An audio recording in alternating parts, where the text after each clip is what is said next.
Hello friends, कैसे हैं आप। मेरा नाम अभिषेक कानुड़िया है और आपका फिर से स्वागत है आपके अपने प्यारे से चैनल संदीप कोचिंग क्लासेस पर। बच्चों, आज हम स्टार्ट करने जा रहे हैं एक नया चैप्टर जिसका नाम है रे ऑप्टिक्स। चैप्टर नंबर 9 है आपकी एनसीईआरटी बुक में और आज हम स्टार्ट करने जा रहे हैं इसका एक नया टॉपिक, रिफ्रैक्शन ऑफ लाइट। चलिए रिफ्रैक्शन ऑफ लाइट को स्टार्ट करते हैं, आखिर क्या होता है देखते हैं। तो चलिए देखते हैं। तो सबसे पहले हम रिफ्रैक्शन ऑफ लाइट की बात करते हैं, तो इसकी डेफिनेशन लिखते हैं। डेफिनेशन है the phenomena of bending of light. The phenomena of bending of light when it travels from one optical medium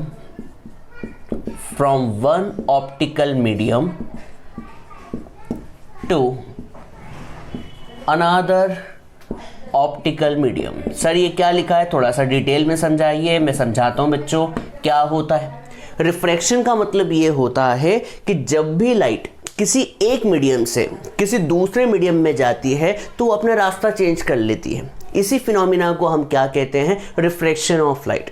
the phenomena of bending of light मतलब लाइट का बेंड होना या फिर कहें डेविएट होना। बुक में डेविएशन वर्ड भी लिखा होता है। तो बच्चों, the phenomena of bending of light when it travels from one optical medium to another optical medium. Simple सी भाषा ये है कि जब लाइट एक मीडियम से दूसरे ऑप्टिकल मीडियम में जाएगी तो अपने रास्ते से डेविएट हो जाएगी या फिर बेंड हो जाएगी। इसी फिनोमिना को हम क्या कहते हैं, रिफ्रैक्शन ऑफ लाइट। तो चलिए यहाँ पर मैं कुछ समझाने की कोशिश करता हूँ। देखिए यहाँ पे एक डायग्राम से, तो मान लीजिए ऊपर एक मीडियम है, मान लीजिए ऊपर एक रेयरर मीडियम है, मान लीजिए ऊपर एक रेयरर मीडियम है और नीचे एक क्या है, डेंसर मीडियम है। अब आप कहेंगे सर रेयरर मीडियम क्या है, तो क्या एग्जांपल लेता हूँ। मान लीजिए मैंने रेयरर मीडियम के केस में एयर ले लिया और डेंसर मीडियम के केस में क्या ले लिया बच्चों, ग्लास। अब आप तो क्लियरली समझ गए होंगे कि एयर रेयरर मीडियम है और ग्लास क्या है, एक डेंसर मीडियम है।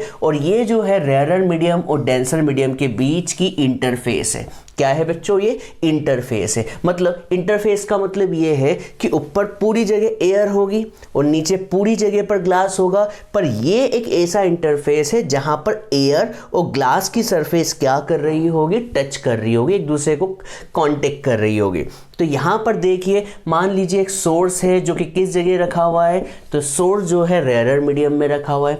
कहाँ रखा हुआ है बच्चों, रेयरर मीडियम में। और लाइट रे कहाँ से आ रही है, तो लाइट रे जो है रेयरर मीडियम से डेंसर मीडियम की तरफ ट्रेवल कर रही है। मतलब एयर से इंटर कर रही है किसके अंदर, ग्लास में। और इस लाइट रे को जो सोर्स से निकल रही है, इस लाइट को हम कहते हैं इंसिडेंट रे। क्या कहते हैं बच्चों, इंसिडेंट रे कहते हैं। और यहाँ पर जिस पॉइंट पर ये टच करती है, इस पॉइंट को कहते हैं पॉइंट ऑफ कांटेक्ट। जहाँ पर ये ग्लास सरफेस को टच करेगी उसे कहेंगे पॉइंट ऑफ कांटेक्ट। और कभी यहाँ पर हम एक इमेजिनरी परपेंडिकुलर लाइन ड्रॉ कर दें तो ये जो इमेजिनरी परपेंडिकुलर लाइन जो होगी इसे हम कहते हैं नॉर्मल। क्या कहते हैं बच्चों, नॉर्मल। तो बच्चों देखिए कहानी क्या है। कहानी यह है कि लाइट तो हमेशा स्ट्रेट ट्रेवल करती है, पर रिफ्रैक्शन ऑफ लाइट की कहानी यह है कि जब भी लाइट रे मीडियम चेंज करेगी, जैसे यहाँ पर एयर मीडियम है और यहाँ पर क्या है, ग्लास मीडियम, तो लाइट रे जब भी अपना मीडियम चेंज करेगी तो अपना रास्ता डेविएट कर देगी या फिर कहें कि लाइट क्या हो जाएगी, बेंड हो जाएगी। तो सर कहाँ की तरफ बेंड होगी, तो सुनिएगा, लाइट बेंड हो जाएगी, मतलब जाना था इसे सीधे, पर ये क्या हो जाएगी, बेंड हो जाएगी। और बेंड हो जाएगी किस तरफ, इस तरफ। ये होगा इस लाइट रे को, रेड वाली लाइट रे जो दिख रही है, इस लाइट रे को हम कहेंगे रिफ्रैक्टेड रे। क्या कहेंगे बच्चों, रिफ्रैक्टेड रे। अब क्वेश्चन तो आपके दिमाग में उठ गया होगा कि लाइट रे बेंड क्यों हुई और इधर ही बेंड क्यों हुई, ऐसी बेंड क्यों नहीं होगी और सीधी क्यों नहीं निकली। ये सारे क्वेश्चन के जवाब मैं आपको दूंगा। देखिए, इसे जाना था इस रास्ते पर, जाना था इस रास्ते पर, ये क्या हो गई, बेंड हो गई। ये जो लाल वाली लाइट रे दिख रही है इसे हम कहते हैं रिफ्रैक्टेड रे। ठीक है। और यहाँ पर इंसिडेंट रे और नॉर्मल के बीच आपको एंगल बनता हुआ दिख रहा होगा, जिसे मैं शेड कर देता हूँ। देखिए शेड कर दिया मैंने।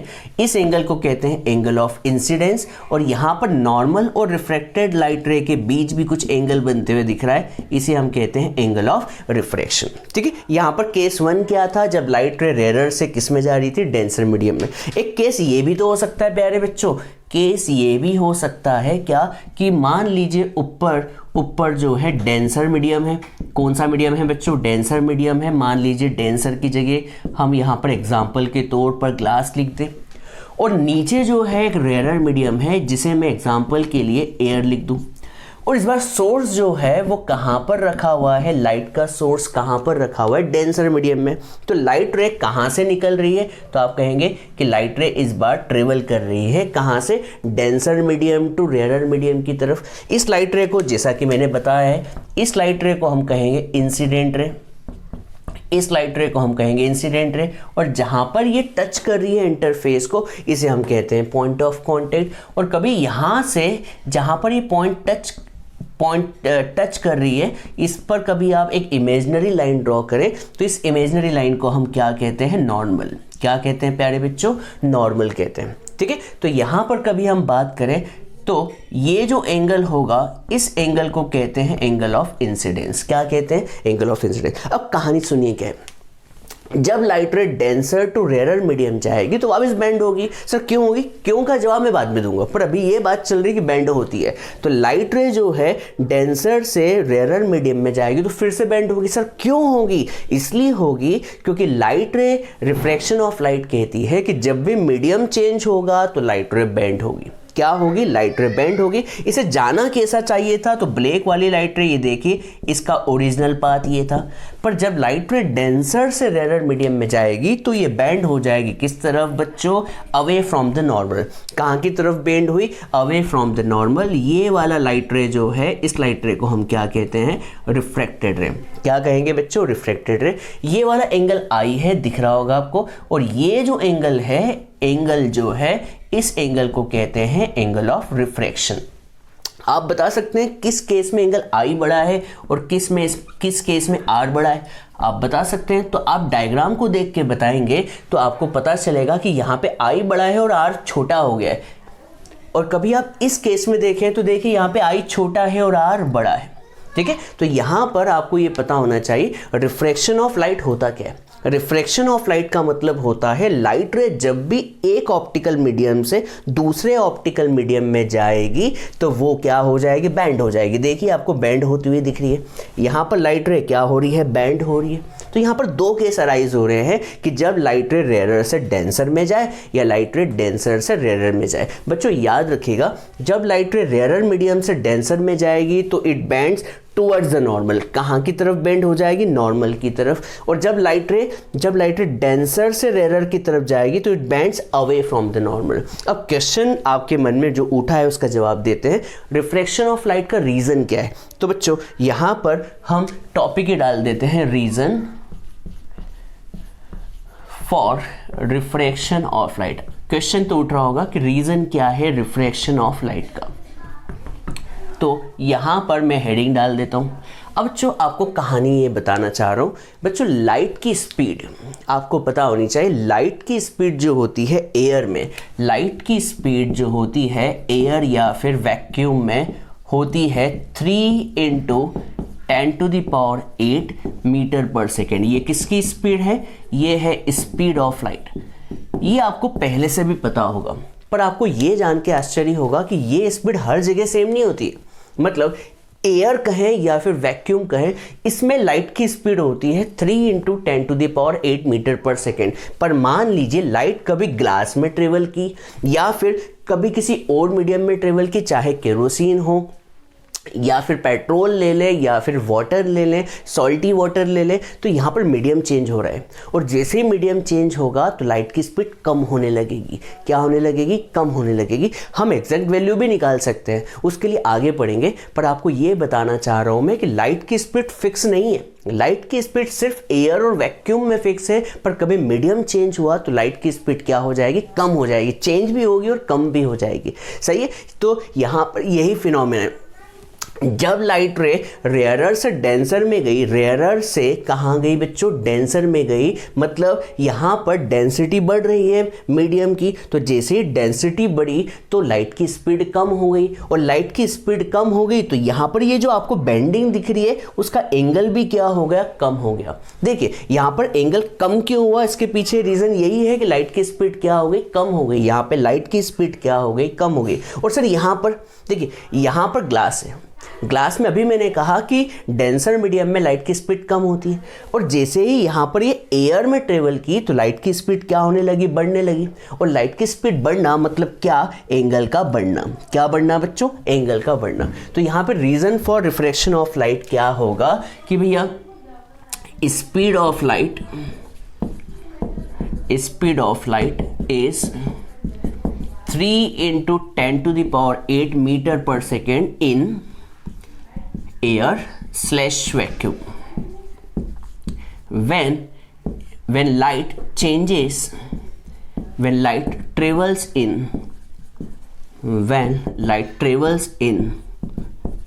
different medium, speed of light changes. Speed of light क्या होती है बच्चों, चेंज होती है। याद रखिएगा, जब लाइट एयर या वैक्यूम में चल रही तो स्पीड आपको दिख रही है, पर जैसे ही मीडियम चेंज हुआ तो लाइट की स्पीड क्या हो जाएगी, चेंज हो जाएगी। दिस इज द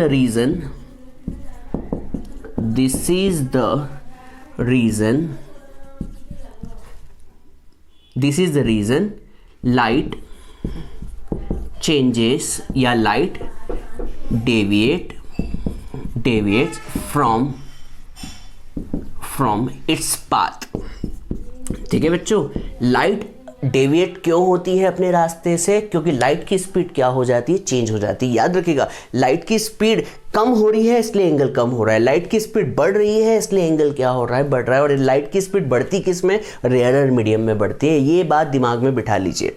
आपसे कोई पूछे ये कहाँ की तरफ बेंड हो रही है तो आप कहेंगे कि भैया जहाँ पर डेंसर मीडियम होगा वहाँ पर एंगल हमेशा कम होता है, जहाँ पर डेंसर मीडियम होगा वहाँ पर एंगल कम होता है, और जहाँ पर रेयरर मीडियम होता है वहाँ पर एंगल हमेशा ज़्यादा होता है। चलिए अब यहाँ पर इसके बाद की बात करते हैं। हम यहाँ पर पढ़ते हैं लॉज ऑफ रिफ्रैक्शन। ये बहुत ही सिंपल है, जिसे आपने पढ़ भी रखा है, पर फिर भी हम एक बार और पढ़ते हैं। तो लॉज ऑफ रिफ्रैक्शन को हम पढ़ते हैं। रिफ्रैक्शन की स्पेलिंग में ए आएगा। लॉज ऑफ रिफ्रैक्शन हम पढ़ते हैं। तो सबसे पहला लॉ, सबसे फर्स्ट लॉ क्या कहता है, ये बेसिक लॉ है जो कि आपको पता ही होता है। बेसिक लॉ ये है कि द इंसिडेंट रे, ये समझाने की कोशिश करूंगा मैं, द इंसिडेंट रे, रिफ्रैक्टेड रे, refracted ray and normal all lie in same plane। ये लॉ क्या कहता है, ये लॉ कहता है कि भैया जो इंसिडेंट रे, मान लीजिए आप प्लेन तो समझते हैं, आप 12th के स्टूडेंट हैं तो आप जानते होंगे कि मान लीजिए ये एक XY प्लेन है। कौन सा प्लेन है, XY plane.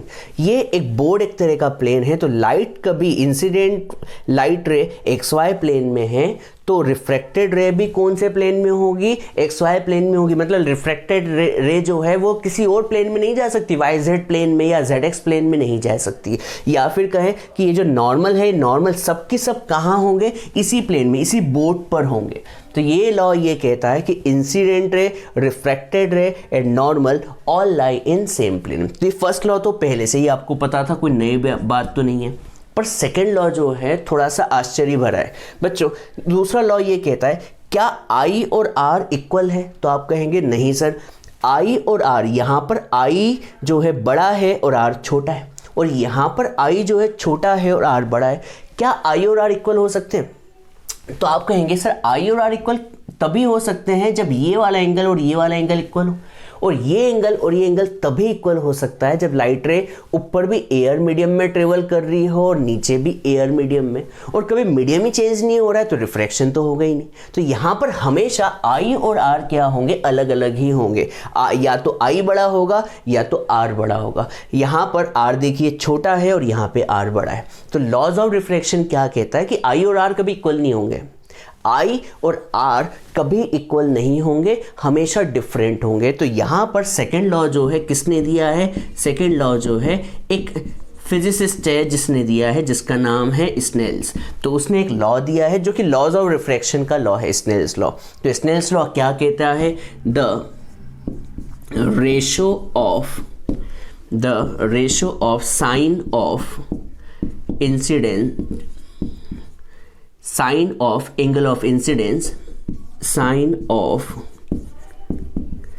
Angle of incidence to sine of angle of refraction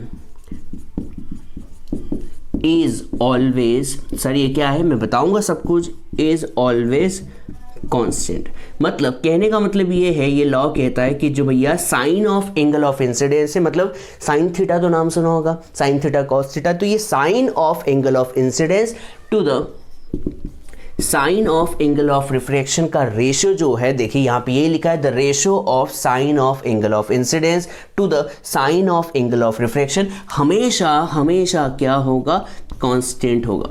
और ये कांस्टेंट डिपेंड किस पे करेगा? मीडियम पर। जरूरी थोड़ी कि एयर से हमेशा ग्लास में जाए या फिर ग्लास से एयर में जाए। दुनिया में और भी मीडियम होते हैं बच्चों, air water, air glass, glass water, कुछ भी हो सकता है। ग्लास केरोसिन, केरोसिन ग्लास, कुछ भी हो सकता है बच्चों। और ग्लास भी कोई एक टाइप के होते नहीं, ग्लास भी बहुत टाइप के होते हैं। और वाटर, वाटर भी बहुत टाइप का होता है, salty water, fresh water, sea water, बहुत सारे होते हैं। तो यहाँ पर sine I upon sine R हमेशा क्या होगा? कांस्टेंट होगा। ये कांस्टेंट किस पे डिपेंड करेगा? कांस्टेंट किस पे डिपेंड करेगा? यहाँ पर दोनों मीडियम के मीडियम पर, दोनों मीडियम पर। मीडियम क्या लिया है, क्या आपने सेलेक्ट किया है? इस कांस्टेंट को हम रिप्रेजेंट करते हैं एन से। किससे रिप्रेजेंट करते हैं? एन से। बहुत सी बुक में म्यू शब्द भी है, मैं एन शब्द यूज कर रहा हूँ। इस एन को कहते हैं रिफ्रैक्टिव इंडेक्स। क्या कहते हैं बच्चों? Refractive index. ठीक है, तो ये जो है साइन लॉ है, साइन लॉ स्नेल्स लॉ है। स्नेल्स लॉ क्या कहता है? The ratio of sine of angle of incidence to the sine of angle of refraction is always constant. और इस कांस्टेंट को हम क्या कहते हैं? Refractive index of medium. Refractive index of medium यहाँ पर ये लिखते हैं। ठीक है, तो आप जल्दी से इसे नोट डाउन करें। अब हम इस रिफ्रैक्टिव इंडेक्स के बारे में डिटेल स्टडी करेंगे। तो चलिए नोट डाउन करें।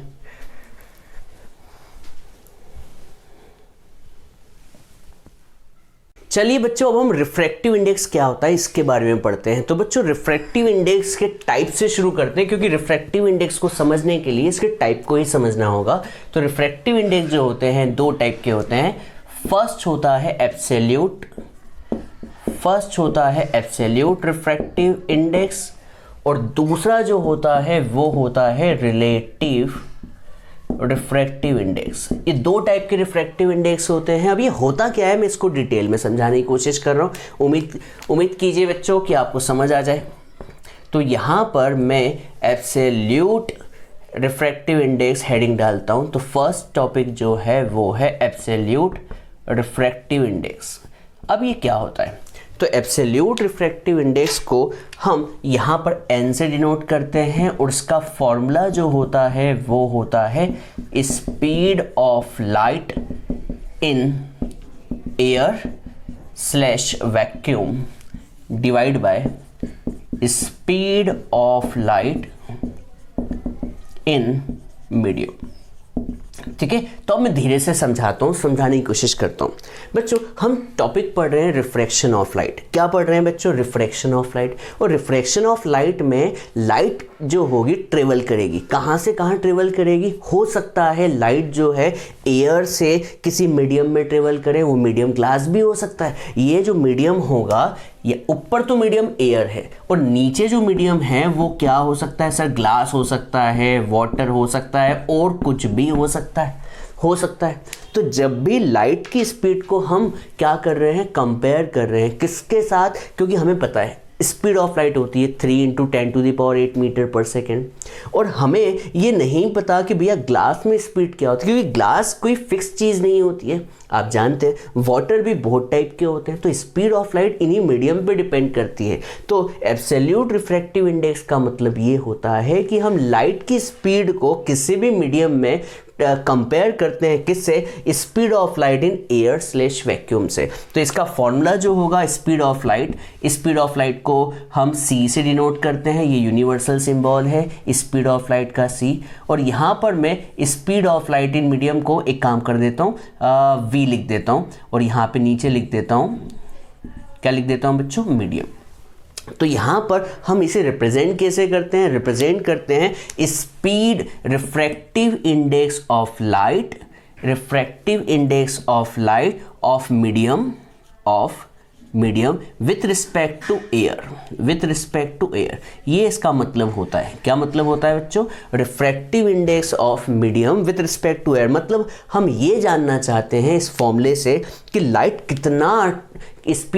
की स्पीड कितनी चेंज होगी। तो ये फॉर्मूला होता है speed refractive index of light in medium with respect to क्या बच्चों? मीडियम। ये होता है, ठीक है। और आपको ये पता होना चाहिए स्पीड ऑफ लाइट कितनी होती है? 3 × 10⁸ मीटर पर सेकेंड। ये तो फिक्स वैल्यू है, इसके बारे में हमें पता है, पर इसके बारे में हमें पता नहीं है क्योंकि मीडियम तो कुछ भी हो सकता है। तो speed of light in any medium. तो आपको एब्सोल्यूट रिफ्रैक्टिव इंडेक्स समझ में आया होगा। चलिए एब्सोल्यूट रिफ्रैक्टिव इंडेक्स को समझाने के लिए एग्जांपल से मैं समझा देता हूँ। देखिए बच्चों, लाइट किसी भी मीडियम से किसी भी मीडियम में ट्रेवल कर सकती है, बिल्कुल करेगी, कर सकती है, बिल्कुल करेगी। अब यहाँ पर हमने केस ले लिया कि हमेशा लाइट कहाँ से मतलब दो मीडियम में से कोई सा एक मीडियम एयर होगा, कोई सा एक मीडियम क्या होगा? एयर। और दूसरा मीडियम कुछ भी हो सकता है, चाहे वो वाटर हो, ग्लास हो, पैराफिन हो, केरोसिन हो, डीजल हो, कुछ भी हो, पेट्रोल हो, कुछ भी हो, बस क्या होना चाहिए? ऑप्टिकल मीडियम होना चाहिए, मतलब जिसमें से लाइट ट्रेवल कर सके, ठीक है। नहीं तो आप लकड़ी ले लें, लकड़ी में से लाइट ट्रेवल नहीं करेगी। तो यहाँ पर हम एब्सोल्यूट रिफ्रैक्टिव इंडेक्स का मतलब ये समझेंगे कि भैया रिफ्रैक्टिव इंडेक्स ऑफ मीडियम, मतलब हम लाइट की स्पीड किसी भी मीडियम में कंपेयर कर रहे हैं, किसके साथ? Speed of light in air के साथ। तो यहाँ पे इसको रीड करना समझ लीजिए, speed of light refractive index of any medium with respect to air, ठीक है। तो यहाँ पर आपको समझ में आ गया होगा। अब मैं एब्सोल्यूट रिफ्रैक्टिव इंडेक्स के बाद सेकेंड चीज पढ़ाता हूँ जिसका नाम है relative refractive index. Relative refractive index.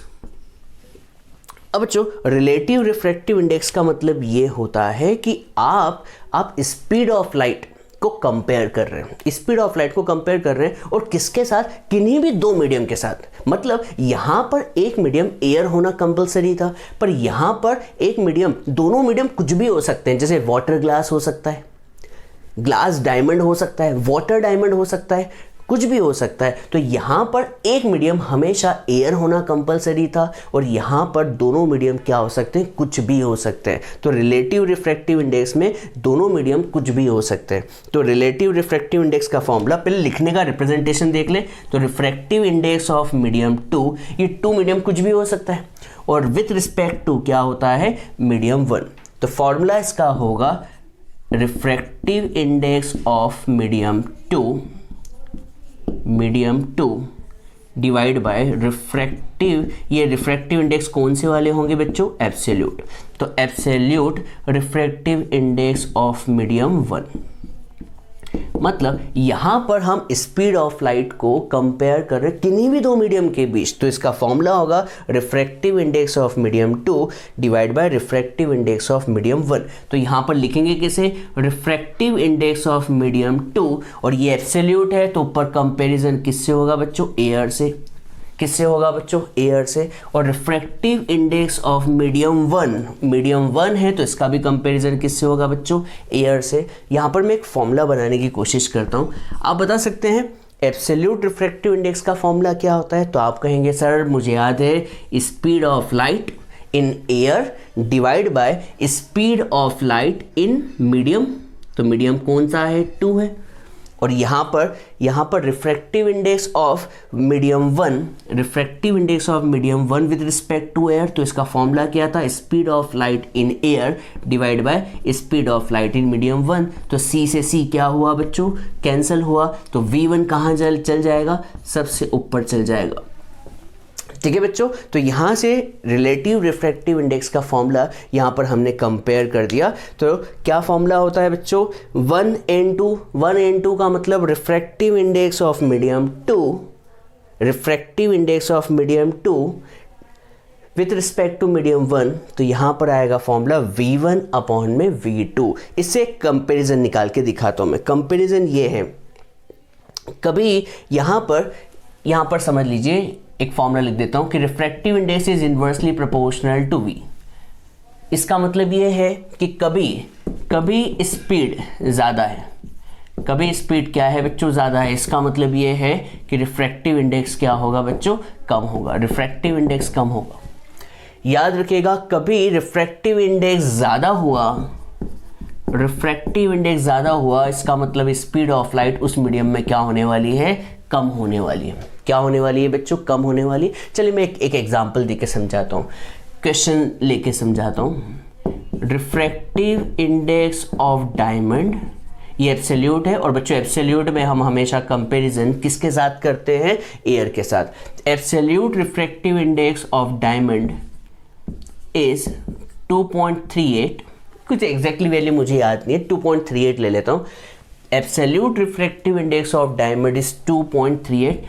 What does it mean? इसका क्या मतलब है, What does it mean? तो देखिए मैं इसका मतलब समझाता हूँ। बच्चों बताओ, रिफ्रैक्टिव इंडेक्स ऑफ किसका दिया हुआ है, एब्सोल्यूट रिफ्रैक्टिव इंडेक्स दिया हुआ है, तो रिफ्रैक्टिव इंडेक्स ऑफ डायमंड दिया है, और किसके, और एब्सोल्यूट हमेशा किसके रिस्पेक्ट में होता है, एयर के रिस्पेक्ट में, ये तो आपको पता है। और बच्चों आप बता सकते हैं एब्सोल्यूट रिफ्रैक्टिव इंडेक्स का फॉर्मूला क्या होता है, ये लिखा, speed of light in air divide by speed of light in diamond. तो यहाँ पर speed of light in air upon speed of light इन क्या आ जाएगा बच्चों, डायमंड। ये वैल्यू आपको क्वेश्चन में दी हुई है रिफ्रैक्टिव इंडेक्स की 2.38, और C की वैल्यू कितनी है, 3 × 10⁸, और ये रिफ्रैक्टिव इंडेक्स ये क्या है, speed of light in diamond. Cross multiply करो, क्रॉस मल्टीप्लाई किया तो speed in diamond equals to 3 × 10⁻। मैं इसे यहाँ ले गया हूँ, इसे क्या कर रहा हूँ, मैं नीचे ले जा रहा हूँ। तो आप बता सकते हैं जब मैं 3 को 2.38 से डिवाइड करूँगा तो क्या आंसर आएगा, तो आप कहेंगे सर ये आंसर जो आएगा वो कम आएगा। कितना आएगा आप चेक कीजिए। कभी मैं से 2.4 ले लेता हूँ तो 2.4 1 ज़ा 2.4, लगभग मैं कभी 2.4 ले लेता हूँ तो 2.4 1 ज़ा 2.4, और 0.6 बचा तो ये आ जाएगा तकरीबन 2, तो 1.25 समथिंग आ जाएगा लगभग। मैंने एग्जैक्ट वैल्यू नहीं निकाली है तो यहाँ पर मैं अप्रॉक्स लिखना नहीं बोल रहा हूँ, ठीक है, समझाने के लिए। तो बच्चों आप बता सकते हैं लाइट की स्पीड एयर में कितनी थी, तो आप कहेंगे सर एयर में तो 3 × 10⁸ मीटर पर सेकेंड होती है बच्चों, देखिए होती है। अब देखिए यहाँ पर हमने क्या कैलकुलेशन करके निकाला कि भैया लाइट की स्पीड एयर में 3 × 10⁸ है, तो डायमंड में कितनी स्पीड हो गई, देखिए बहुत ही कम, 3 से कितनी घट के हो गई 1.25। बता सकते हैं इतनी कम क्यों है, क्योंकि एयर जो है रेयर मीडियम है और ये क्या है, डायमंड एक तरह का डेंसर मीडियम है, और डेंसर मीडियम में जाके लाइट की स्पीड क्या हो जाती है, कम। तो इससे एक बात पता चलती है कि कभी डायमंड का रिफ्रैक्टिव इंडेक्स इतना है तो लाइट की स्पीड बहुत कम हो जाएगी, 3 से घट के कितनी हो गई 1.25। मैं यहाँ पे ये समझाने की कोशिश कर रहा था, रिफ्रैक्टिव इंडेक्स कभी ज़्यादा हुआ तो स्पीड ऑफ लाइट उस मीडियम में क्या हो जाएगी, कम हो जाएगी। मान लीजिए खुदा न खास्ता कभी ये वैल्यू 3 होती तो आप बता सकते हैं क्या होता, कभी ये वैल्यू 3 होती, इसका मतलब 3 यहाँ पे 3 लिखा होता और 3 से 3 कैंसिल करके आंसर आ जाता 1। इसका मतलब स्पीड ऑफ लाइट और कम हो जाती, क्या हो जाती, और कम। इससे एक बात पता चलती है कि रिफ्रैक्टिव इंडेक्स कभी ज़्यादा हुआ तो स्पीड ऑफ लाइट उस मीडियम में क्या होने वाली है, कम होने वाली है। चलिए अभी भी समझ में नहीं आया तो मेरे पास एक एग्जांपल और है और इसमें समझ जाना चाहिए आपको, क्योंकि ये जो टॉपिक है बहुत ही बेसिक टॉपिक है जिसे हम क्लास 10th में भी पढ़ते हैं बच्चों। तो हम इसके लिए एक्स्ट्रा टाइम वेस्ट नहीं करेंगे क्योंकि इस साल आपके पास बहुत सारी चीज़ है पढ़ने के लिए इन बेसिक्स के अलावा भी। चलिए तो अब मैं एक क्वेश्चन लेता हूँ। मान लीजिए आपको रिफ्रैक्टिव इंडेक्स ऑफ ग्लास दिया हुआ है, रिफ्रैक्टिव इंडेक्स ऑफ वाटर दिया है और रिफ्रैक्टिव इंडेक्स ऑफ डायमंड दिया हुआ है। आपको डायमंड का रिफ्रैक्टिव इंडेक्स दिया हुआ है 2.38 और ग्लास का मान लीजिए दिया हुआ है 1.5 और इसका दिया हुआ है 1.23। कितना दिया है, 1.23। अब क्वेश्चन ये है in which medium speed of light is maximum and in which medium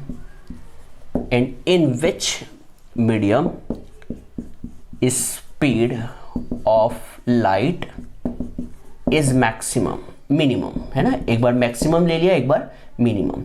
तो क्वेश्चन आपके समझ में आना चाहिए।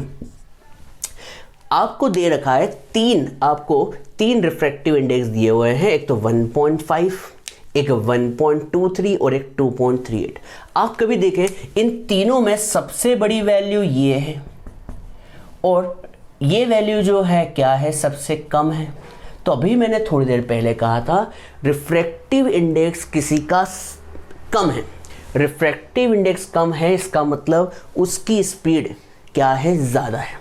ठीक है, उस मीडियम में स्पीड क्या होगी, ज़्यादा। तो कभी तीनों को कंपेयर करें, मैं एयर की बात ही नहीं कर रहा हूँ, एयर में तो सबसे ज़्यादा स्पीड होती है, पर कभी मैं इन तीनों की बात करूँ तो यहाँ पर रिफ्रैक्टिव इंडेक्स मिनिमम है। तो बच्चों आपको मैं बता दूँ कंसेप्ट ये है कि रिफ्रैक्टिव इंडेक्स कभी कम हुआ तो स्पीड ऑफ लाइट क्या होगी, ज़्यादा होगी, और कभी रिफ्रैक्टिव इंडेक्स ज़्यादा हुआ तो स्पीड ऑफ लाइट उस मीडियम में क्या होगी, कम होगी। तो इससे हम कंक्लूजन निकाल सकते हैं और कंक्लूजन ये निकलेगा कि कभी वाटर का रिफ्रैक्टिव इंडेक्स कम है तो स्पीड जो होगी वाटर में सबसे क्या होगी बच्चों, मैक्सिमम होगी। सर कैसे पता चला, मैं वही बताने की कोशिश कर रहा हूँ। रिफ्रैक्टिव इंडेक्स कम हुआ तो स्पीड क्या होगी, मैक्सिमम, और कभी रिफ्रैक्टिव इंडेक्स ज़्यादा हुआ तो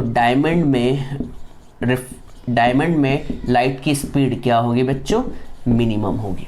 क्या होगी बच्चों, मिनिमम होगी। आप जल्दी से इसे नोट डाउन करें, क्वेश्चन और करते हैं और इस टॉपिक को हम कंप्लीट करते हैं।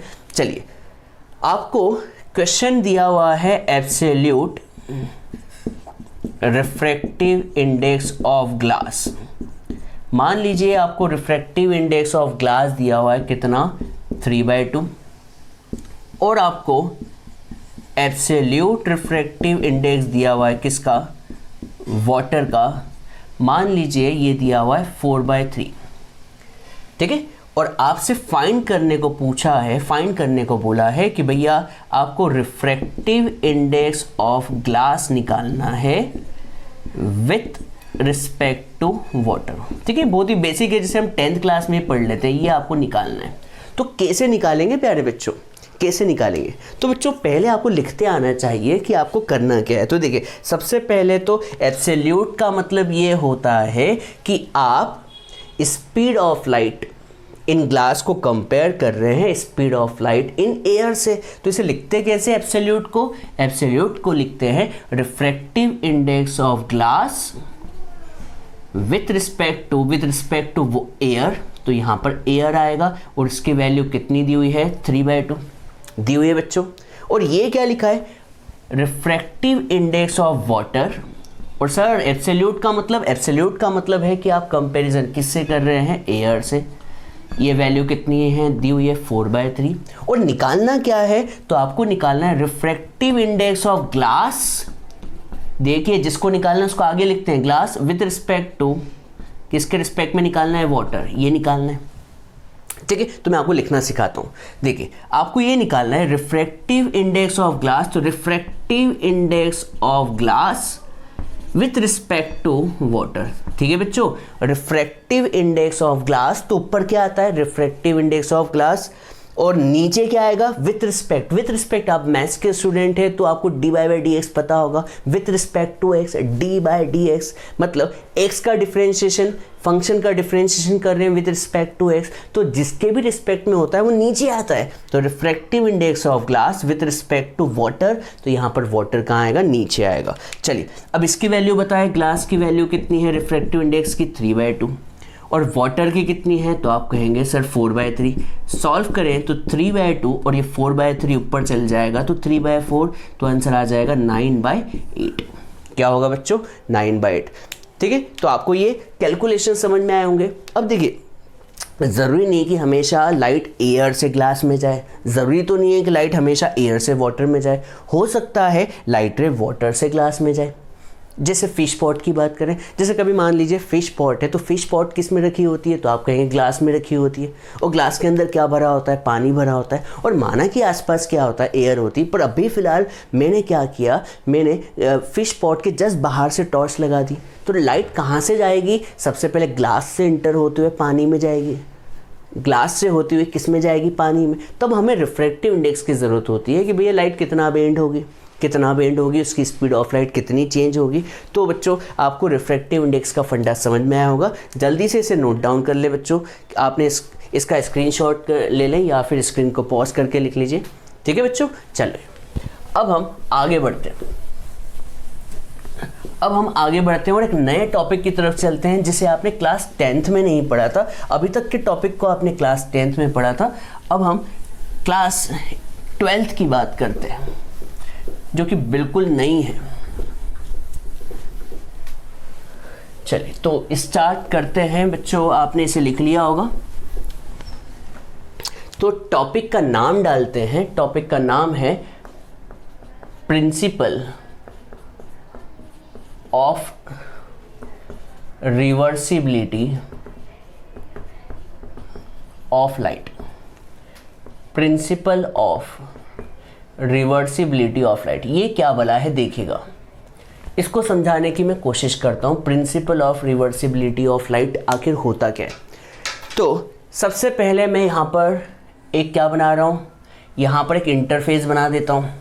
इंटरफेस का मतलब तो आप समझ गए होंगे, मतलब ऊपर एक रेयरर मीडियम है, मान लीजिए रेयरर मीडियम को आपने एयर नाम दे दिया, और नीचे एक डेंसर मीडियम है जिसे आपने क्या नाम दे दिया, एग्जाम्पल के तौर पे ग्लास, वाटर भी ले सकते हैं। ठीक है, तो यहाँ पर मैंने 2 मीडियम बनाए।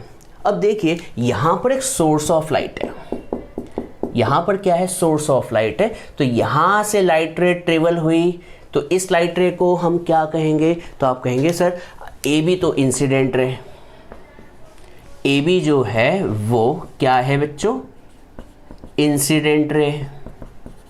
ठीक है बच्चों, ए बी एक इंसिडेंट रे, और बी क्या है, यहाँ पर पॉइंट ऑफ कांटेक्ट है। और कभी आप इस पॉइंट ऑफ कांटेक्ट पर एक परपेंडिकुलर ड्रॉ कर दें, तो इस परपेंडिकुलर को हम क्या कहते हैं, नॉर्मल कहते हैं। ठीक है, अब देखिए लाइट हमेशा सीधा ट्रेवल करना पसंद करती है, क्यों, क्योंकि उसका मीडियम सेम होता है। पर जैसे ही मीडियम चेंज हुआ तो लाइट तो बेंड होगी, तो लाइट जो है बेंड हो गई, तो बेंड किस तरफ होगी, तो देखिए लाइट रे जो है एयर से ग्लास में जा रही है, और आप जानते हैं एयर में स्पीड जो होती है वो 3 × 10⁸ मीटर पर सेकेंड होती है, और ग्लास में स्पीड कम होती है, तो यहाँ पर एंगल भी क्या होगा, कम होगा। ठीक है, तो मान लीजिए मैंने इस BC को नाम दे दिया, क्या नाम दे दिया, रिफ्रैक्टेड रे। क्या नाम दे दिया, रिफ्रैक्टेड रे। ये आई क्या होगा, तो ये आई जो होगा वो क्या होगा, मैं यहाँ पे शेडिंग कर देता हूँ। तो आई जो है वो होगा एंगल ऑफ इंसिडेंस, आई जो होगा वो क्या होगा, एंगल ऑफ इंसिडेंस। और आर जो होगा वो क्या होगा, तो आर जो होगा वो होगा एंगल ऑफ रिफ्रैक्शन। आर जो होगा वो क्या होगा, एंगल ऑफ रिफ्रैक्शन। तो क्या हम यहाँ पर स्नेल्स लॉ लगा सकते हैं, तो आप कहेंगे सर लगा सकते हैं, बिल्कुल लगाइए। क्या आपको स्नेल्स लॉ पता है, स्नेल्स लॉ होता है रिफ्रैक्टिव इंडेक्स ऑफ लाइट कहाँ से कहाँ ट्रेवल हुई है, तो आप देखेंगे कि लाइट रे एयर से कहाँ गई है, ग्लास में, तो मैं लिखूंगा refractive index of glass with respect to air. With respect to air. सीधी सी बात बताऊं, लाइट जिस मीडियम से जिस मीडियम में जाती है तो लिखते हैं एयर से कहाँ जा रही है, ग्लास में। और रीड कैसे करते हैं, refractive index of glass with respect to air. तो स्नेल्स लॉ क्या कहता है, स्नेल्स लॉ कहता है बच्चों sine angle of incidence to the sine angle of refraction. Equation number 1 क्या रख दिया बच्चों, मैंने इक्वेशन नंबर 1। अब देखिएगा कहानी में ट्विस्ट आने वाला है। अब मान लीजिए मैंने सी पॉइंट पर क्या कर दिया, एक प्लेन मिरर रख दिया। क्या रख दिया बच्चों, ये जो है ब्लू वाला क्या है, एक प्लेन मिरर, और इसकी पोजीशन मैंने इस तरह से की कि ये जो लाइट रे आ रही है, ये जो लाइट रे आ रही है वापस क्या हो जाए, रिफ्लेक्ट हो जाए। क्या हो जाए बच्चों, रिफ्लेक्ट हो जाए। तो लाइट रे जैसे ही रिफ्लेक्ट होगी तो बच्चों मैंने इसका अरेंजमेंट इस तरह से किया है, जैसे कभी अपन कांच के सामने खड़े होते हैं। कहाँ खड़े, मान लीजिए कांच के सामने खड़े और लाइट रे ऐसी आ रही है, तो बताओ यहाँ पर रिफ्लेक्शन होगा तो लाइट रे उसी मीडियम में उसी रास्ते से चली जाएगी। तो मैंने इस तरह का अरेंजमेंट किया है, इस मिरर को इस तरह से एडजस्ट किया है कि लाइट रे जो टकरा रही है, ये जो आ रही है वापस उसी रास्ते से चले जाए। तो बच्चों आप बता सकते हैं इस केस में जब मैंने ग्लास प्लेस किया, जैसे ही ग्लास प्लेस किया तो बता CB क्या हो जाएगी। तो आप कहेंगे कि इस बार लाइट रे जो है ग्लास से, देखिए कहानी क्या है, कहानी है सबसे शुरू में लाइट रे एयर से ग्लास में गई, तो एयर से ग्लास में गई तो बेंड हो गई, बेंड हो गई कहाँ की तरफ, टूवर्ड्स द नॉर्मल। अब मैंने जैसे ही मिरर रख दिया तो अब लाइट रे वापस रिफ्लेक्ट होके यहाँ से जाएगी। तो इस बार लाइट रे कहाँ से कहाँ जा रही है, तो इस बार लाइट रे ग्लास से, लाइट रे कहाँ से जा रही है बेटा, ग्लास से होती हुई किस में जाएगी, एयर में। और आप जानते हैं ये कंसेप्ट, जब लाइट रे डेंसर से रेरर में जाती है तो it bends away from the normal. इसे जाना सीधे चाहिए था पर ये क्या हो जाएगी, बेंड हो जाएगी कहाँ की तरफ, अवे फ्रॉम द नॉर्मल। तो जब हम यहाँ पर क्या लिखते हैं, when plane mirror is placed at point C, then अब बताओ CB क्या हो जाएगी। तो आप कहेंगे CB जो है इस बार इंसिडेंट रे हो जाएगी। अरे CB इस बार इंसिडेंट हो गई ना, क्योंकि लाइट रे जा रही है, देखिए जा रही है कहाँ से कहाँ जा रही है, ग्लास से एयर की तरफ जा रही है। तो CB इंसिडेंट रे हो गई, और BA जो होगा वो क्या हो जाएगा, रिफ्रैक्टेड रे। BA जो होगा वो क्या होगा, रिफ्रैक्टेड रे हो जाएगा। और आप बता सकते हैं इस बार एंगल ऑफ इंसिडेंस क्या होगा, तो यहाँ पर R जो होगा वो एंगल ऑफ इंसिडेंस हो गया। सर क्यों हुआ, थोड़ा सा एक बार वो बताया। देखिए मैं कहानी को अलग से समझा के बताता हूँ, क्योंकि यहाँ पर लिखते टाइम ज़्यादा क्लियर नहीं हो पाता होगा। देखिए सबसे पहले लाइट रे यहाँ से गई, तो ये लाइट रे क्या हुई, इंसिडेंट रे हुई। ये क्या है आपका सबका नॉर्मल है, तो ये लाइट रे बेंड हो गई कहाँ की तरफ, टुवर्ड्स द नॉर्मल। तो ये लाइट रे क्या हो गई, रिफ्रैक्टेड रे हो गई बेटा। ये वाली कहानी खत्म। और मैंने यहाँ पर स्नेल्स लॉ भी लगा दिया जो कि होता है sine I upon sine R. Sir I क्या है, आई एंगल ऑफ इंसिडेंस है, आर क्या है, एंगल ऑफ रिफ्रैक्शन है। और लिखने का तरीका सीख लो, रिफ्रैक्टिव इंडेक्स ऑफ जिस मीडियम में जा रही है, और यहाँ क्या लिखते हैं, जिस मीडियम से निकल रही है। तो निकल कहाँ से रही, एयर से, कहाँ जा रही है, ग्लास की तरफ। ठीक है, ये कहानी समझ में आ गई। अब इसके बाद कहानी ये है कि मैंने इसके रास्ते में क्या रख दिया, एक प्लेन मिरर। और प्लेन मिरर को इस तरह से रखा कि लाइट रे क्या हो जाए, रिफ्लेक्ट हो जाए। रिफ्लेक्ट, तो यहाँ पर लाइट रे रिफ्लेक्ट हुई तो ये अब यहाँ से जाना शुरू करेगी। देखिए मैं शेडिंग कर रहा हूँ, ऐसे जाना शुरू करेगी। अब ये कहाँ से कहाँ जा रही है, तो आप कहेंगे डेंसर से रेरर। तो जब लाइट रे डेंसर से रेरर मीडियम में जाती है तो इसे जाना सीधा चाहिए था, पर ये क्या हो जाएगी, बैंड हो जाएगी अवे फ्रॉम द नॉर्मल। हो गई कि नहीं होगी। तो इस बार सेकेंड केस में ये वाला एंगल क्या कहलाएगा, तो आप कहेंगे सर एंगल चेंज हो चुके हैं। क्यों हो चुके हैं, पहले ये एंगल ऑफ इंसिडेंस था और ये एंगल ऑफ रिफ्लेक्शन था, अब उल्टा। अब ये वाला एंगल जो होगा, जो भी है वो क्या हो जाएगा, एंगल ऑफ इंसिडेंस होगा, और ऊपर वाला क्या हो जाएगा, एंगल ऑफ रिफ्लेक्शन होगा। तो बच्चों इस बार R एंगल ऑफ इंसिडेंस हो गया और I जो होगा वो होगा एंगल ऑफ रिफ्लेक्शन। क्या होगा बच्चों, एंगल ऑफ रिफ्लेक्शन। मैं इसे रफ कर देता हूँ, ये समझाने के लिए था। तो यहाँ पर दो कहानी एक साथ चल रही है, तो यहाँ पर कहानी में अब लगाएंगे हम, क्या लगाएंगे बच्चों, स्नेल्स लॉ।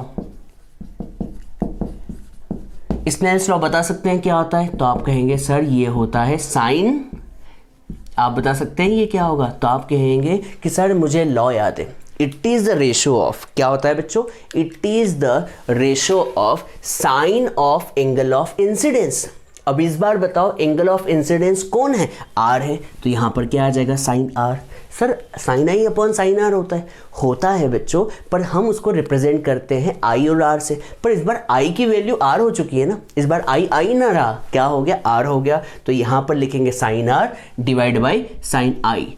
इस बार आई क्या है? एंगल ऑफ रिफ्रैक्शन है। और यहां पर कैसे लिखेंगे? तो देखिए इस बार लाइट रे कहां, पिछली बार लाइट रे एयर से ग्लास में गई थी, पर इस बार लाइट रे जो है बच्चों कहां से कहां जा रही है? ग्लास टू एयर जा रही है। दोनों में अंतर क्या है? ये है refractive index of glass with respect to air, और ये क्या है? Refractive index of air with respect to glass. Sir दोनों में अंतर क्या है? यहां पर लाइट रे एयर से ग्लास में जा रही थी और यहां पर लाइट रे ग्लास से एयर में जा रही है। ठीक है, इसे इक्वेशन नंबर 2 दे दे। अब मैं इक्वेशन 1 और इक्वेशन 2 को क्या कर रहा हूं बच्चों? मल्टीप्लाई। क्या करने जा रहा हूं? मल्टीप्लाई करने जा रहा हूं। तो कर दीजिए मल्टीप्लाई। इक्वेशन 1 क्या है? तो इक्वेशन 1 में है refractive index of glass with respect to air, और इक्वेशन 2 में क्या है? Refractive index of air with respect to glass. इनको मल्टीप्लाई किया तो इक्वेशन 1 में तो sine I upon sine R है, इक्वेशन 1 में sine I upon sine R है, पर इक्वेशन 2 में आप बता सकते हैं क्या है? तो इक्वेशन 2 में साइन आर अपॉन में साइन आई है। साइन आई से साइन आई क्या हो जाएगा? कैंसिल होगा, और साइन आर से साइन आर कैंसिल होगा, तो यहाँ आंसर कितना आएगा? 1। और यहाँ क्या आ जाएगा? Refractive index of air with respect to refractive index of glass with respect to air, और ये क्या है? Refractive index of air with respect to glass. याद रखिएगा पढ़ते कैसे हैं? Refractive index of air with respect to glass. अब मैं क्या कर रहा हूँ, इसे तो यही लिख देता हूँ, किसे? Refractive index of glass with respect to air को, और इस वाली टर्म को नीचे ले जाता हूँ। देखिए इस वाली टर्म को मैं क्या करने जा रहा हूँ? नीचे ले जा रहा हूँ। तो यहाँ से आपको कुछ समझ में आया क्या हो रहा है? यहाँ से ये समझ में आया कि कभी लाइट रे एयर से ग्लास में जा रही है और ग्लास से एयर में जा रही है, दोनों एक दूसरे के उल्टे हैं। देखिए यहाँ पर लाइट रे एयर से ग्लास में जा रही है और यहाँ पर लाइट रे ग्लास से एयर में जा रही है, दो उल्टे केस है, तो उनका रिफ्रैक्टिव इंडेक्स भी क्या होगा? एक दूसरे के रेसिप्रोकल होगा। तो हम इसे जनरल टर्म में लिखें तो 1 and 2 किसके इक्वल होगा? 1/2n1 के। किसके इक्वल होगा बच्चों? 1/2n1 के। ठीक है, इसका मतलब लाइट रे जब पहले से दूसरे मीडियम में जाए या लाइट रे सेकेंड से फर्स्ट मीडियम में जाए, दोनों का जो रिफ्रैक्टिव इंडेक्स होगा एक दूसरे के रेसिप्रोकल होगा। तो जल्दी से आप इसे नोट डाउन करें, उम्मीद करता हूं समझ में आया होगा। चलिए बच्चों हम एक क्वेश्चन और करते हैं जिसमें हमें प्रूफ करना है refractive index of glass with respect to air. बेटा एन का मतलब रिफ्रैक्टिव इंडेक्स, तो इसे रीड कैसे करते हैं? Refractive index of glass with respect to air multiply by refractive index of water with respect to glass multiply by refractive index of air with respect to water is equal to 1। बोलना tough पड़ रहा है मुझे पता है, पर बेटा जो बोलते हैं वही मैं बताने की कोशिश कर रहा हूँ, मैं नई चीज़ नहीं बता रहा हूँ। तो यहाँ पर देखिए ये तो बोलने की बात है, पर मतलब क्या है? मतलब ये है कि जब लाइट रे एयर से ग्लास में जाए, फिर मल्टीप्लाई बाय ग्लास से किस में जाए? वाटर में, और फिर वाटर से एयर में जाए, तो इन सभी का रिफ्रैक्टिव इंडेक्स का मल्टीप्लिकेशन कितना होता है? 1। चलिए मैं समझाने की कोशिश करता हूँ, शायद से समझ में ज़्यादा अच्छे से आए। ठीक है, तो देखते हैं। तो सबसे पहले तो यहाँ पर 3 मीडियम की बात चल रही है, तो यहाँ पर पहला मीडियम है एयर। देखिए यहाँ पर टॉपिक देखें तो एयर, लाइट रे फर्स्ट केस में एयर से किस में जा रही है? ग्लास में, तो यहाँ पर बना देता हूँ एयर से ग्लास। फिर देखिए ग्लास से किस में जा रही है? वाटर में, तो यहाँ पर तीसरा मीडियम जो होगा वो क्या होगा? वाटर। और फिर तीसरे में वाटर से फिर किस में जा रही है? एयर में, तो जो फिर से मीडियम आ गया एयर में। ठीक है, तो ये वाला जो हो गया, ये हो गया आपका इंटरफेस, ये भी एक इंटरफेस हो गया और ये भी एक फाइनली इंटरफेस हो गया। ठीक है, तो अब मैं इसका डायग्राम बनाने की कोशिश करता हूं जो कि आपको समझ में आएगा। तो देखिए यहाँ पर सबसे पहले सोर्स किस मीडियम में रखा हुआ है? तो आपको दिख गया होगा कि सोर्स जो है वो रखा हुआ है किस मीडियम में? एयर में। कहाँ रखा है, एयर में। और लाइट रे कहाँ से कहाँ जा रही है, एयर से ग्लास में, तो एयर से ग्लास में जा रही है। तो आपको इतना पता होना चाहिए, बस मैं थोड़े से की उम्मीद कर रहा हूँ कि जब लाइट रे रेयरर से डेंसर में जाती है तो बैंड हो जाएगी। इसे जाना सीधा चाहिए था, पर ये क्या हो गई बच्चों, बैंड हो गई। आपको बैंड होते हुए दिख भी रही होगी, ठीक है। लाइट रे क्या हो गई है, बैंड। इसे जाना सीधा चाहिए था, देखिए सीधा जाना चाहिए था, पर ये क्या हो गई, बैंड हो गई बैंड। इस एंगल को मैं नाम दे देता हूँ, रेड पेन से देता हूँ। इस एंगल को मैंने नाम दे दिया कि ये जो एंगल है ये है एंगल ऑफ इंसिडेंस, और ये जो एंगल है एंगल ऑफ रिफ्रैक्शन है R1, ठीक है। अब कभी आप यहाँ पर देखें तो लाइट रे जो है अब किस मीडियम से किस मीडियम में जा रही है, तो आप कहेंगे ग्लास से वाटर में जा रही है। कहाँ जा रही है बच्चों, ग्लास से वाटर में जा रही है। तो लाइट रे जब ग्लास से वाटर में जाएगी तो वापस बैंड होगी। तो मान लीजिए ये वाला डेंसर मीडियम है, तो ये फिर से क्या हो गई, बैंड हो गई। किसकी तरफ, टुवर्ड्स द नॉर्मल। इसे जाना सीधा चाहिए था पर बैंड हो गई टुवर्ड्स द नॉर्मल। आपसे पूछना चाहूँगा बच्चों कि ये वाला एंगल कितना होगा, ये वाला देखिए, ये वाला तो आई हो गया जिसे मैं शेड कर रहा हूँ जानबूझ के बड़ा सा, और ये वाला एंगल क्या होगा, इसे भी शेड कर देता हूँ जानबूझ के बड़ा सा। तो आप बता सकते हैं ये एंगल कितना होगा। कभी आपने 9th क्लास का मैथ्स पढ़ा है तो इस एंगल के बारे में आप बता सकते हैं। ये एंगल जो होगा R1 होगा। सर क्यों, ये R1 क्यों होगा, तो आपने कभी नाम सुना होगा अल्टरनेट इंटीरियर एंगल, ये R1 हो गया। अब आप बताएं ये एंगल कितना होगा, क्या ये भी R1 होगा, तो मैं कहूँगा नहीं हो सकता बच्चों R1, क्योंकि लाइट रे बैंड हो रही है। लाइट क्या हो रही है, बैंड हो रही है। सर यहाँ बैंड, ये तो ग्लास है ना, ग्लास में लाइट कैसे बैंड हो सकती है। पर जब ग्लास से वाटर में गई तो लाइट फिर से क्या हो जाएगी, जाना सीधा चाहिए था, ये बैंड हो गई टुवर्ड्स द नॉर्मल, हो गई बैंड बच्चों। तो आप बताइए ये एंगल क्या होगा, ये एंगल छोटा हो जाएगा, एंगल हो जाएगा R2 हो जाएगा, एंगल छोटा होकर R2 हो जाएगा। अब बच्चों मैं आखिरी बार पूछता हूँ, लाइट रे कहाँ से कहाँ जा रही है, तो आप कहेंगे सर इस बार लाइट रे वाटर से किस में जा रही है, एयर में। और जब डेंसर से रेयरर में जाती है तो ये क्या हो जाएगी बच्चों, ये हो जाएगी बैंड। सर ये बैंड कहाँ की तरफ होगी, तो ये बैंड होगी अवे फ्रॉम द नॉर्मल। क्या हो जाएगी बच्चों, अवे फ्रॉम द नॉर्मल। आप बता सकते हैं कभी मीडियम नहीं होते तो लाइट रे, ये वाली लाइट रे सीधी जाती सीधी जाती कि नहीं जाती सीधी, ये सीधी क्यों जाती, क्योंकि लाइट रे जो है मीडियम आने पर ही अपने रास्ते को चेंज करती है। कभी ये मीडियम नहीं होते तो ये लाइट रे कैसी जाती, ये लाइट रे जो मैं ब्लू पेन से बना रहा हूँ, ये लाइट रे ब्लैक पेन से बना रहा हूँ, ये लाइट रे ऐसी जाती, सीधी जाती बच्चों। पर ये लाइट इतनी टेढ़ी मेढ़ी क्यों हुई, ये लाइट रे बीच में टेढ़ी मेढ़ी क्यों हो रही है, ये लाइट रे इसलिए टेढ़ी मेढ़ी हो रही है क्योंकि मीडियम चेंज हो रहे हैं। कभी मीडियम चेंज नहीं होता तो लाइट रे कैसी जाती, सीधी चली जाती कि नहीं जाती, ठीक है। तो बच्चों यहाँ पे देखिए, लाइट रे रेयरर से डेंसर में गई तो बैंड हो गई, फिर रेयरर से डेंसर में गई तो फिर बैंड हो गई, पर जब डेंसर से रेयरर में गई तो अवे हो गई। अब आपसे पूछता हूँ यहाँ पर लाइट की स्पीड कितनी है, 3 × 10⁸, ठीक है। और ये वापस किस मीडियम में आ गई, एयर मीडियम में। तो बता सकते हैं दोनों मीडियम में लाइट की स्पीड क्या होगी, तो यहाँ पर 3 × 10⁸ है, तो यहाँ पर भी क्या होगी, 3 × 10⁸। और स्पीड सेम है तो ये वाला एंगल और ये एंगल भी क्या होगा बच्चों, सेम होगा। तो ये एंगल जो होगा आई होगा। सर क्यों होगा, नहीं आया समझ में, इसलिए होगा क्योंकि ये क्या है, एयर, जहाँ पर लाइट की स्पीड होती है 3 × 10⁸, तो यहाँ पर भी कितनी होगी, 3 × 10⁸। लाइट की स्पीड सेम है तो भैया एंगल भी क्या होगा, सेम होगा, नॉर्मल के साथ जो बनने वाला एंगल है सेम होगा, इसलिए ये दोनों एंगल क्या होने वाले, सेम होने वाले। तो हमें प्रूफ करना है कि भैया इनके रिफ्रैक्टिव इंडेक्स का मल्टीप्लिकेशन कितना होता है, 1 होता है। तो चलिए प्रूफ करते हैं। देखिए सबसे पहले लाइट रे किस मीडियम से किस मीडियम में गई थी, तो आप कहेंगे सर लाइट रे सबसे पहले एयर से ग्लास में गई थी। देख लीजिए लाइट रे सबसे पहले एयर से ग्लास में गई थी एयर से ग्लास में। एयर से ग्लास में गई तो बच्चों कभी आप एग्जाम दे रहे हो तो यहाँ पर आपको सब कुछ सिस्टमेटिक लिखना चाहिए कि ए बी यहाँ पर इंसिडेंट रे है और बी सी जो है रिफ्रैक्टेड रे है, और सेकेंड केस में बी सी इंसिडेंट रे है और सी डी जो है रिफ्रैक्टेड रे है, और थर्ड केस में सी डी इंसिडेंट रे है और डी ई जो है वो क्या है, रिफ्रैक्टेड रे। तो मैं पहले केस में लिख के दिखा देता हूँ। तो एयर टू ग्लास के केस में ए बी जो है वो इंसिडेंट रे है और BC जो है वो फर्स्ट केस में लिख के दिखा रहा हूँ बच्चों, मैं सेकंड केस में नहीं लिख के दिखाऊंगा क्योंकि आपके एग्जाम का भी सवाल है। तो AB इंसिडेंट रे है और BC क्या है, रिफ्लेक्टेड रे है, और I जो है वो है एंगल ऑफ इंसिडेंस है, और R1 जो है वो है एंगल ऑफ रिफ्रैक्शन है। देखिए एंगल ऑफ रिफ्रैक्शन है। तो क्या मैं यहाँ पर स्नेल्स लॉ लगा सकता हूँ? तो आप कहेंगे सर बिल्कुल लगा दो। क्या लगा दे बच्चों?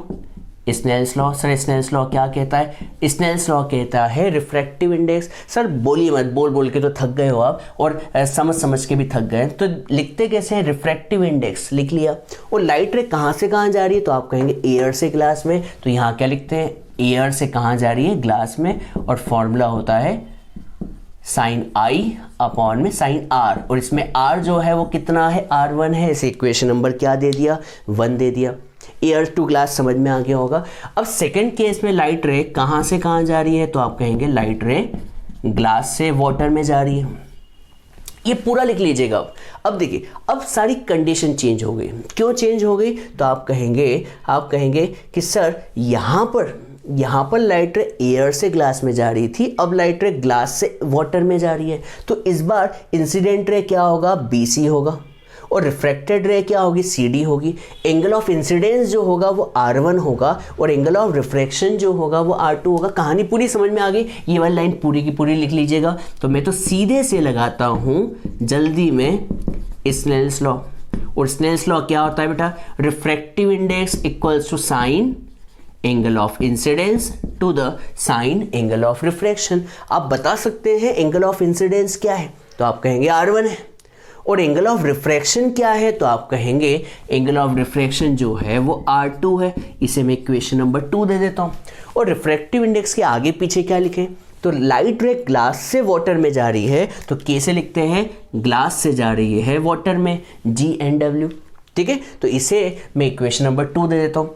अब थर्ड केस को भी लिख के बताता हूँ।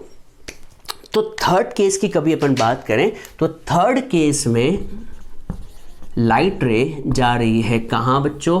Water to air. देखिए वाटर टू एयर जा रही है, देखिए वाटर से एयर जा रही है। तो यहाँ पर भी हम क्या लगा देते हैं? Snell's law.